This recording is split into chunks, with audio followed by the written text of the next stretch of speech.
का खेसारी लाल यादव बर्बाद हो जाइए। का खेसारी लाल यादव के बर्बाद करे के साजिश चलता भोजपुरी इंडस्ट्री में।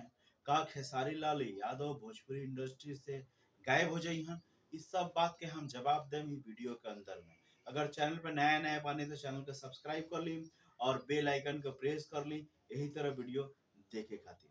तो प्रणाम, हम ही जीत आर्या रउआ सब देखा तनी भोजपुरी मरीचा। ई मरीचा खाए वाला ना हम और रगड़े वाला है। तो आज हम लोग बात कही जाए खेसारी लाल यादव के कैरियर के ऊपर में कि खेसारी लाल यादव के कैरियर आजकल डाउन काहे चलता। उनकर जोन भी गाना आवता वो डाउन काहे हो जाता। पहले तो ट्रेंडिंग लिस्ट में नंबर 1 पे ट्रेंडिंग करत रहे, लेकिन आजकल वो ट्रेंडिंग नहीं करत। तेकर मेन वजह का बात इस वीडियो में बात कही जाए। तो फ्रेंड्स, सबसे बड़ा मेन वजह उनकर बा ग्लोबल म्यूजिक जंक्शन के संग में लफड़ा।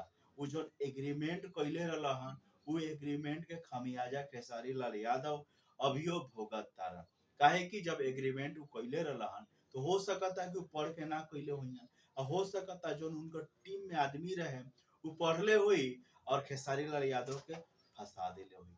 जौन खेसारी लाल यादव यूट्यूब सेक्शन में नंबर 1 पे ट्रेंडिंग करत रहलन, आज वो नंबर 9 पे ट्रेंडिंग करत रहन। एकर सबसे बड़ा वजह का बा?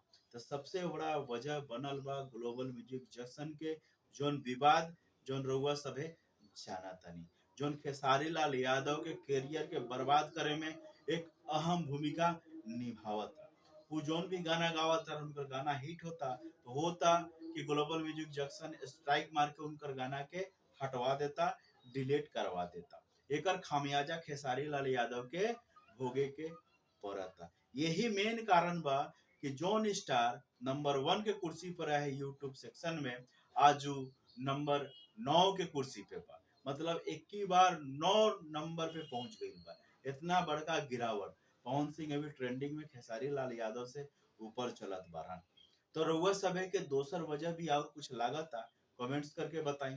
चैनल पे नया बानी तो सब्सक्राइब कर ली। अगर वीडियो पसंद आवता तो शेयर करी, लाइक करी और एगो कमेंट कर दी प्यार भरा। तो चलिए फ्रेंड्स, अगला वीडियो में फिर से रउआ सभे से मुलाकात हुई।